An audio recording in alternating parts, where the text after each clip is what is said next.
നടക്കുന്നവർ ഇരുളിൽ നടക്കുകയില്ല. യോഹന്നാന്റെ സുവിശേഷത്തിലെ 8-ാം അധ്യായത്തിലെ 12-ാമത്തെ വചനമാണ്. എന്താ? യേശുക്രിസ്തു വെളിച്ചമാണ്. ഈ വെളിച്ചത്തെ അനുഗമിക്കുകയാണ് വേണ്ടത്, അദ്ദേഹത്തെ പിന്തുടരുകയാണ് വേണ്ടത്. തീർച്ചയായും മുസ്ലിങ്ങൾ വിശ്വസിക്കുന്നത് യേശുക്രിസ്തു പിന്തുടരപ്പെടേണ്ട ഒരു പ്രവാചകനാണ് എന്നാണ്. യാതൊരു സംശയവുമില്ല അതില്. പക്ഷേ യേശുക്രിസ്തുവിന്റെ ജീവിതം എവിടെ പൂർണ്ണമായി രേഖപ്പെടുത്തപ്പെട്ടിരിക്കുന്നു? സുഹൃത്ത് ചോദിച്ചല്ലോ ധാർമ്മിക നിർദ്ദേശങ്ങളെ കുറിച്ച്. ബൈബിൾ പുതിയ നിയമത്തിൽ എന്ത് ധാർമ്മിക നിർദ്ദേശങ്ങളാണുള്ളത് സുഹൃത്തെ? എനിക്ക് ചോദിക്കാമല്ലോ, യേശുവിന്റെ വചനങ്ങളായിട്ടുള്ള ധാർമ്മിക നിർദ്ദേശങ്ങൾ എന്തൊക്കെയാണ്? ജീവിതത്തിന്റെ എല്ലാ രംഗങ്ങളിലേക്കുമുള്ള ധാർമ്മിക നിർദ്ദേശങ്ങൾ എവിടെ യേശുവിന്റെ മാർഗനിർദ്ദേശമായി പുതിയ നിയമത്തിലുള്ളത്? യേശു ചില നിർദ്ദേശങ്ങൾ നൽകിയിട്ടുണ്ട്. ആ നിർദ്ദേശങ്ങൾക്ക് തന്നെ കൃത്യമായ വിശദീകരണമില്ലതാനും. നിങ്ങൾ ചിന്തിച്ചോക്കെ, ഞാൻ നേരത്തെ മദ്യത്തിന്റെ കാര്യം പറഞ്ഞു. കൃത്യമായ മാർഗനിർദ്ദേശം എവിടെ? ദൈവത്തിന്റെ കാര്യം നമുക്കറിയാം. യേശു പഠിപ്പിച്ചത് ഞാൻ നേരത്തെ പറഞ്ഞല്ലോ, യേശുവിനെ പിന്തുടരുകയാണ് വേണ്ടത്. യേശുവിനെ പൂർണ്ണമായി പിന്തുടരുകയാണ് വേണ്ടത്. യേശുവിന്റെ വെളിച്ചത്തെ അനുഗമിക്കുകയാണ് വേണ്ടത്. നേരത്തെ പ്രസംഗത്തിൽ ഇവിടെ സൂചിപ്പിക്കുകയുണ്ടായി എന്ത്? യേശുവിനെ യഥാർത്ഥത്തിൽ എങ്ങനെയാണ് പിന്തുടരപ്പെടുന്നത് എന്ന്. യേശുക്രിസ്തു പഠിപ്പിച്ചു, എന്റെ ദൈവമായ കർത്താവ് ഏക കർത്താവ്. മർക്കോസിന്റെ സുവിശേഷം 12-ാം അധ്യായത്തിൽ 29-ാമത്തെ വചനം. ഈ ഏക കർത്താവ് എന്നുള്ള സിദ്ധാന്തത്തിനെതിരെ നമ്മൾ വിശ്വസിക്കുന്നു 3 ദൈവങ്ങൾ, 3 ത്രിയേക ദൈവം. അങ്ങനെ യേശു പഠിപ്പിച്ചോ? പഠിപ്പിച്ചില്ല. യേശു പഠിപ്പിച്ചു ഏക ദൈവമായ, ഏക സത്യദൈവമായ നിന്റെ ദൈവത്തെ മാത്രം ആരാധിക്കുക.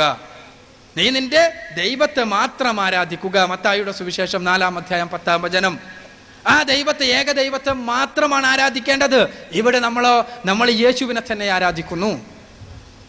അതേപോലെ തന്നെ യേശു ഓരോ കാര്യങ്ങളും ജീവിതത്തിൽ എങ്ങനെ മുന്നോട്ട് പോകണമെന്ന് ഓരോ കാര്യങ്ങൾ പഠിപ്പിച്ചിടത്തെല്ലാം അവിടെ നമ്മളെല്ലാം വഴി തെറ്റുന്നു, നമ്മൾ തിരിച്ചു പോകുന്നു. അതല്ല ഉണ്ടാകുന്നത്. യേശു എങ്ങനെ പ്രാർത്ഥിക്കണമെന്ന് പഠിപ്പിച്ചു. ഇവിടെ പറഞ്ഞു മത്തായിയുടെ സുവിശേഷം 26-ാം അധ്യായത്തിൽ 39-ാമത്തെ വചനത്തിൽ, ലൂക്കോസിന്റെ സുവിശേഷം 22-ാം അധ്യായത്തിൽ 42-ാമത്തെ വചനത്തിൽ എങ്ങനെ മുട്ടുകുത്തി തല നിലത്ത് കുത്തി കമിഴ്ന്നു കിടന്നുകൊണ്ടാണ് പ്രാർത്ഥിക്കേണ്ടത്. എങ്ങനെ പ്രാർത്ഥിക്കണം എന്ന് യേശു പഠിപ്പിച്ചത് അങ്ങനെയാണ്. മുസ്ലിങ്ങളെ സംബന്ധിച്ചിടത്തോളം ആ പ്രാർത്ഥനാ രീതിക്ക് പറയാ സുജൂദ്. അപ്പോ അതേപോലെ തന്നെ യേശു ക്രിസ്തുവിനെ പരിച്ഛേദന ചെയ്തു. ലൂക്കോസിന്റെ സുവിശേഷം 2-ാം അധ്യായത്തിൽ 21-ാമത്തെ വചനം. ഇങ്ങനെ യേശു ക്രിസ്തു ജീവിതത്തിൽ കൊണ്ടു നടന്നതായി ബൈബിൾ പുതിയ നിയമത്തിൽ പറയുന്ന കാര്യങ്ങൾ എല്ലാം ഒഴിവാക്കുകയും മറ്റാരൊക്കെയോ പറഞ്ഞത് കൊണ്ടു നടക്കുകയും ചെയ്യുക എന്ന് പറഞ്ഞാൽ യേശുവിനെ പിൻപറ്റലല്ല. യേശു പഠിപ്പിച്ച ആ പുതിയ നിയമത്തിന്റെ അടിസ്ഥാനത്തിൽ മാത്രം നമുക്ക് ഒരിക്കലും ധർമ്മം എന്താണ് അധർമ്മം എന്താണെന്ന് മനസ്സിലാക്കാൻ സാധ്യമല്ല. ഓരോ വിഷയത്തിൽ ഞാനിവിടെ പറഞ്ഞല്ലോ ഓരോ കാര്യങ്ങൾ. ഇപ്പോ അതിന് വിശദീകരണം യേശു ചില സമയത്ത് സംസാരം മുറിഞ്ഞു പോകുന്നതായിട്ട് നമുക്ക് കാണാൻ പറ്റും. ഉദാഹരണത്തിന് മത്തായിയുടെ സുവിശേഷം 5-ാം അധ്യായത്തിൽ 28-ാമത്തെ വചനത്തിൽ യേശു ക്രിസ്തു പറയാണ്, വ്യഭിചരിക്കരുത് എന്ന് എഴുതപ്പെട്ടതായി നിങ്ങൾക്കറിയാമല്ലോ. എന്നാൽ ഞാൻ നിങ്ങളോട് പറയുന്നു, ആസക്തിയോടുകൂടി സ്ത്രീയെ നോക്കിയവൻ മനസ്സിൽ വ്യഭിചരിച്ചു കഴിഞ്ഞിരിക്കുന്നു. അപ്പൊ യേശു ഇവിടെ പഠിപ്പിക്കുന്നത് എന്താ? ആസക്തിയോടുകൂടി സ്ത്രീയെ നോക്കാൻ പാടില്ല. അതാണ് ക്രിസ്തു യേശു പഠിപ്പിക്കുന്നത്. അതിന് എങ്ങനെ പ്രായോഗിക മാർഗമുണ്ട്? ഇവിടെ സെക്സ്, വിവാഹം, ലൈംഗികത എന്ന പേരിൽ ഒരു പുസ്തകമുണ്ട് ക്രൈസ്തവ വീക്ഷണത്തിൽ എന്ന് പറഞ്ഞിട്ട്. സാക് പുന്നനും അദ്ദേഹത്തിന്റെ ഭാര്യയായ ഡോക്ടർ ആനി പുന്നനും കൂടി എഴുതിയ പുസ്തകമാണ്. ഈ പുസ്തകത്തിൽ ഡോക്ടർ ആനി പുന്നൻ പറയുന്നു,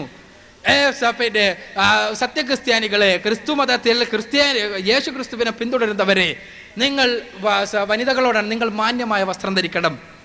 മാന്യമായ വസ്ത്രം എന്ന് പറഞ്ഞാൽ എന്താ? യേശു ക്രിസ്തു പറഞ്ഞതുപോലെ അന്യ പുരുഷന്മാരിൽ ആസക്തി ഉണ്ടാക്കാത്ത വസ്ത്രം ധരിക്കണം. അത് യേശു ക്രിസ്തു പഠിപ്പിച്ചതാണ്. പക്ഷേ അതിന് എന്തൊരു ഡ്രസ് കോഡാണ് സ്വീകരിക്കേണ്ടത് കൃത്യമായി പഠിപ്പിക്കാൻ സാധിക്കുന്നില്ല. അവിടെയാണ് കൃത്യമായ മാർഗദർശനം കടന്നു വരുന്നത്. ഞാൻ പറഞ്ഞല്ലോ, ഓരോ വിഷയത്തിൽ ഏത് വിഷയത്തിലെടുത്തോളൂ കൃത്യമായ മാർഗദർശനം. നിങ്ങൾക്കറിയാം, ഭക്ഷണത്തിന്റെ കാര്യത്തിലാകട്ടെ, വസ്ത്രത്തിന്റെ കാര്യത്തിലാകട്ടെ, അതേപോലെ തന്നെ ജീവിതത്തിലെ ഓരോ വ്യവഹാരങ്ങളുടെയും കാര്യത്തിൽ, ലൈംഗികതയുടെ കാര്യത്തിൽ എല്ലാം കൃത്യമായ മാർഗദർശനം കാണാൻ ഖുർആനിലേ പറ്റൂ. അവിടെ കൃത്യമായ മാർഗദർശനം എവിടെ? ഒരു വിഷയത്തിൽ ബൈബിൾ പുതിയ നിയമത്തിൽ വിവാഹ കാര്യത്തിലുള്ള മാർഗദർശനം എന്താ? കൊരിന്ത്യർക്ക് എഴുതിയ 1-ാം ലേഖനം 7-ാം അധ്യായത്തിൽ 1-ാമത്തെ വചനത്തിൽ പൗലോസ് പറയുന്നു, എന്താ? സ്ത്രീയെ തൊടാതിരിക്കുകയാണെങ്കിൽ അതാണ് നിങ്ങൾക്ക് ഉത്തമം. ഈ പൗലോസിന്റെ സിദ്ധാന്തം സ്വീകരിച്ചിരുന്നെങ്കിൽ മനുഷ്യ കുലം തന്നെ ഒരൊറ്റ തലമുറയോടുകൂടി നശിക്കപ്പെടും എന്നുള്ള കാര്യത്തിൽ സംശയമൊന്നുമില്ല. അതുകൊണ്ട് തന്നെ അത് മാനവികതയ്ക്കെതിരാണ്. ഇസ്ലാം പറയുന്നത് എന്താ? വിവാഹം ചെയ്യണം, അത് പക്ഷേ ദൈവിക വിധിവിലക്കുകൾ പ്രകാരമാകണം. ആ വൈവാഹിക രംഗത്ത് സ്വീകരിക്കേണ്ട മാനദണ്ഡങ്ങൾ എന്തൊക്കെയാണ്? കൃത്യമായ മാർഗദർശനം. അതേപോലെ തന്നെ ഓരോ കാര്യങ്ങളിലും കൃത്യമായ മാർഗദർശനം പരിശുദ്ധ ഖുർആനിൽ നിന്നേ കിട്ടുന്നുള്ളൂ എന്നുള്ളതാണ് വാസ്തവം. നിങ്ങൾ പരിശോധിക്കുക, പഠിക്കുക. നിങ്ങൾക്ക് പുതിയ നിയമത്തിലെ നിങ്ങളുടെ മാർഗദർശനം, ചർച്ച് പറയുന്ന മാർഗദർശനം എന്നല്ല, അത് നാളെ മാറാം. ചർച്ച് പറയുന്ന മാർഗദർശനം ഇന്നുള്ളത് നാളെ മാറാം, ഇന്നലെയുള്ളത് ഇന്ന് മാറിയിട്ടുണ്ട്. എന്നാൽ ബൈബിളിൽ പറയുന്ന കൃത്യമായ മാർഗദർശനം എന്തൊക്കെയാണെന്നൊന്ന് എഴുതി വെക്കുക. ആ മാർഗദർശനം നിങ്ങൾക്ക് കാണാൻ സാധ്യമല്ല. കൃത്യമായി ജീവിതത്തിൻ്റെ എല്ലാ രംഗത്തേക്കും സ്വീകരിക്കേണ്ട മാർഗദർശനം നമുക്ക് ലഭിക്കുന്നില്ല. വേറെ ഗ്രന്ഥങ്ങളിലൊന്നും അത് ഖുർആൻ മാത്രമാണുള്ളത് എന്നുള്ളതാണ് വാസ്തവം എന്നാണ് ഞാൻ സൂചിപ്പിച്ചത്. ഇതിന് മുമ്പ് ചോദിച്ച സഹോദരൻ്റെ ഡെലിവറൻസ് ഓഫ് സിന്നുമായി ബന്ധപ്പെട്ട ചോദ്യമുണ്ട്, അതിന് മറുപടി പറയുന്നത്. നേരത്തെ ഡോക്ടർ ചോദിച്ച ചോദ്യത്തിൽ ഞാൻ വിട്ടുപോയൊരു കാര്യം. ഡോക്ടർ ചോദിച്ചു, പാപപരിഹാരത്തിന് ഇസ്ലാമിൽ എന്ത് മാർഗമാണുള്ളത്?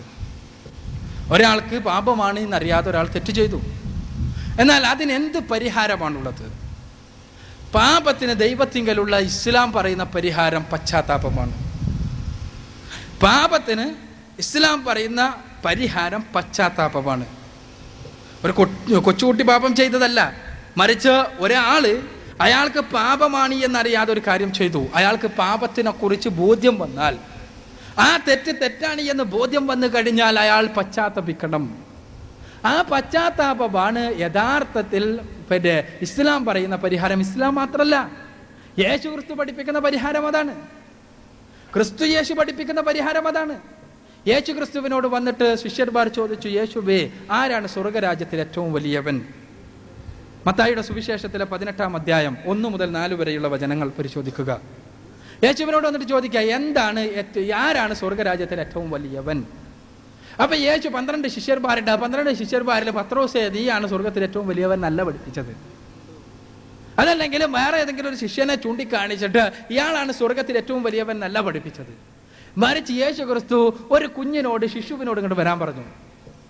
ആ ശിശു വന്നപ്പോൾ യേശു പറഞ്ഞു, നിങ്ങൾ ഈ ശിശുവിനെ പോലെ പശ്ചാത്താപ വിവശരായി നിങ്ങളുടെ മനം മാറ്റം വന്ന് ഈ ശിശുവിനെ പോലെയാകുന്നില്ലെങ്കിൽ നിങ്ങൾ സ്വർഗരാജ്യം അവകാശമാക്കുകയില്ല. സ്വർഗരാജ്യത്തിലെ ഏറ്റവും വലിയവൻ ഈ ശിശുവിനെ പോലെ പശ്ചാത്തപിക്കുന്നവനാകുന്നു. യേശു പഠിപ്പിക്കുക. അപ്പോ ഈ ശിശു 2 കാര്യങ്ങൾ അവിടെ ക്രിസ്തു യേശു പഠിപ്പിക്കുന്ന. ഒന്നാമത്തത്, ശിശു പാപിയല്ല. ക്രൈസ്തവ സിദ്ധാന്ത പ്രകാരം ആദാം ചെയ്ത പാപം, ഈ ശിശുക്കൾക്കെല്ലാം ഉണ്ട്, എല്ലാവരും ജനിക്കുന്ന പാപികളായിട്ടാണ്, ആദ്യ പാപവുമായിട്ടാണ്. ക്രിസ്തുവിന് അതറിയില്ല. യേശു ക്രിസ്തുവിന് ആ ക്രൈസ്തവ സിദ്ധാന്തം അറിയില്ല. അറിയുമെങ്കിൽ യേശു ഇത് പഠിപ്പിക്കില്ലല്ലോ. കാരണം അന്ന് ആ ശിശു എന്ത് ചെയ്തിട്ടില്ല? യേശുവിന്റെ കുരിശുമരണം പോലും നടന്നിട്ടില്ല. കുരിശുമരണത്തിന് മുമ്പാണ് ഈ സംഭവം. യേശു ക്രിസ്തു പഠിപ്പിക്കുന്നു, ഈ ശിശുവിനെ പോലെ ആകണം. ആ ശിശു എന്താ? പാപിയാണെന്നാണ് ക്രൈസ്തവ സഹോദരന്മാർ പറയുന്നത്. എന്നാൽ ഇസ്ലാം പഠിപ്പിക്കുന്നത്, ഒരു പാപം ചെയ്താൽ, തെറ്റ് ചെയ്താൽ, അത് ബോധ്യപ്പെട്ട് കഴിഞ്ഞാൽ ദൈവത്തിന്റെ മുന്നിൽ പശ്ചാത്തപിക്കുകയും ആ പശ്ചാത്താപം വഴി പിന്നീട് പാപം ചെയ്യുകയില്ല. പശ്ചാത്താപത്തിന് ചില നിബന്ധനകളുണ്ട്. എന്താണ് ആ പശ്ചാത്താപം എന്ന് പറഞ്ഞാൽ? സാധാരണ കുമ്പസാരത്തിന്റെ മാതിരി ഓരോ ആഴ്ചയും പശ്ചാത്തപിക്കുകയും പിറ്റത്തെ ആഴ്ചയും തെറ്റ് ചെയ്യുകയും വീണ്ടും പശ്ചാത്തപിക്കുകയും ചെയ്യുന്ന രീതിയല്ല ഇസ്ലാം പറയുന്ന പശ്ചാത്താപം ദൈവമായിട്ടുള്ള ബന്ധം എന്ന് പറഞ്ഞാൽ പടച്ച തമ്പുരാനോട് കൈ ഉയർത്തിക്കൊണ്ട് പ്രാർത്ഥിക്കുക, ദൈവം തമ്പുരാനെ തെറ്റ് ചെയ്തു പോയി പുറത്തു തരടേന്ന് ഹൃദയത്തിനകത്തുള്ള വിചാര കർമ്മങ്ങളെ കുറിച്ച് കൃത്യമായി അറിയുന്ന ദൈവം തമ്പുരാനോട് പ്രാർത്ഥിച്ചുകൊണ്ട് പൊട്ടിക്കരഞ്ഞുകൊണ്ടുള്ള അഭ്യർത്ഥനയാണ് പശ്ചാത്താപം. ആ പശ്ചാത്താപമാണ് ഇസ്ലാം പാപപരിഹാരത്തിന് നിശ്ചയിച്ചിട്ടുള്ളത്. ഇത് ഇസ്ലാം എന്ന് പറഞ്ഞാൽ മുഹമ്മദ് നബി മാത്രം നിശ്ചയിച്ചതല്ല, മറിച്ച് എല്ലാ പ്രവാചകന്മാരും പഠിപ്പിച്ചതാണ്. ഇതല്ലാത്തൊരു പാപപരിഹാര മാർഗത്തെക്കുറിച്ച് ഒരു പ്രവാചകനും പഠിപ്പിച്ചിട്ടില്ല എന്നുള്ളതാണ് സത്യം.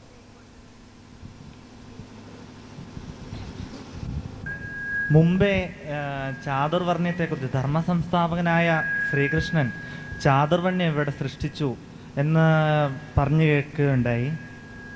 മുമ്പേ ശങ്കരസ്തുതികളെ പറ്റി വിമർശിച്ച വിദ്യാവചസ്പതി വി പനോളി തന്നെ കഴിഞ്ഞ മാർച്ച് 5-ാം തീയതിയിലെ മാതൃഭൂമി സൺഡേ സപ്ലിമെന്റിൽ 2-ാം പേജിൽ ചാതുർവർണ്ണ്യത്തെക്കുറിച്ച് വ്യക്തമായി എഴുതിയിട്ടുണ്ട്. എങ്ങനെയാണ് ചാതുർവർണ്ണ്യം ഉണ്ടായത്? ഒരു മനുഷ്യന്റെ ഗുണഗണങ്ങളെ അനുസരിച്ചാണ് അവൻ ചാതുർവർണ്ണ്യത്തിന് ഇതാകുന്നത്. അവൻ ബ്രാഹ്മണന് പുത്രനായതുകൊണ്ട് മാത്രം അവൻ ബ്രാഹ്മണനാകുന്നില്ല. അവൻ്റെ ബ്രാഹ്മണനിലെ ഗുണങ്ങൾ മുഴുവൻ ഉണ്ടെങ്കിലേ അവൻ ബ്രാഹ്മണനാവുള്ളൂ. അല്ലാതെ ബ്രാഹ്മണന്റെ പുത്രനായതുകൊണ്ട് മാത്രം അവൻ ബ്രാഹ്മണനാകുന്നില്ല. ഒരു ശൂദ്രന് ബ്രാഹ്മണനാകാൻ വയ്യാന്ന് എങ്ങും പറയുന്നില്ല. അതുപോലെ തന്നെ ബ്രാഹ്മണന് ശൂദ്രനാകാൻ മേലെന്നും പറയുന്നില്ല. അവന്റെ ഗുണങ്ങൾ, ഒരു ബ്രാഹ്മണന് ജനിച്ച ഒരു പുത്രന്റെ ഗുണങ്ങൾ ശൂദ്രൻ്റെതാണെങ്കിൽ അവൻ ശൂദ്രന് തുല്യനാണ്. ഒരു ശൂദ്രന്റെ ഗുണങ്ങൾ അതേസമയം ബ്രാഹ്മണ ഗുണങ്ങൾ ഉണ്ടെങ്കിൽ അവൻ ബ്രാഹ്മണ തുല്യനാണ്. എക്സാമ്പിളായിട്ട് ഞാൻ പറയുകയാണെങ്കിൽ വേദവ്യാസൻ, വാൽമീകി ഇവരൊക്കെ ശൂദ്രന്മാരായിരുന്നു. അവരൊക്കെ ബ്രാഹ്മണ്യത്വം സ്വീകരിച്ചവരാണ്. എങ്ങനെയാണ്? അവരുടെ ഗുണഗണങ്ങൾ കൊണ്ടാണ്. അവർ ഈശ്വരനെ അറിയാൻ ശ്രമിച്ചു. അവരുടെ ഗുണഗണങ്ങൾ കൊണ്ടാണ് അവർ ബ്രാഹ്മണരായത്. ക്ഷത്രിയനായ വിശ്വാമിത്രൻ ബ്രാഹ്മണത്വം സ്വീകരിച്ചയാളാണ്. അപ്പോൾ ചാതുർവർണ്ണ്യം എന്നുള്ളത് ഇങ്ങനെ ജാതി തിരിച്ച് ആയി പോയത് പിന്നീട് മനുഷ്യനിർമ്മിതം മാത്രമാണ്. അല്ലാതെ ചാതുർവർണ്ണ്യം ഒരിക്കലും ഒരിടത്തും ഒരു വേദത്തിലോ ഒന്നും പറഞ്ഞിട്ടില്ല ഇങ്ങനെ ജാതി തിരിച്ച് വേണമെന്ന്. പിന്നെ വേറൊന്ന് ഞാൻ പറഞ്ഞെന്നുള്ളത്, സ്ത്രീകളുടെ അസ്വാതന്ത്ര്യത്തെ പറ്റി പറയുകയുണ്ടായി. 9ാം ക്ലാസ്സിലെ കേരള പാഠാവലി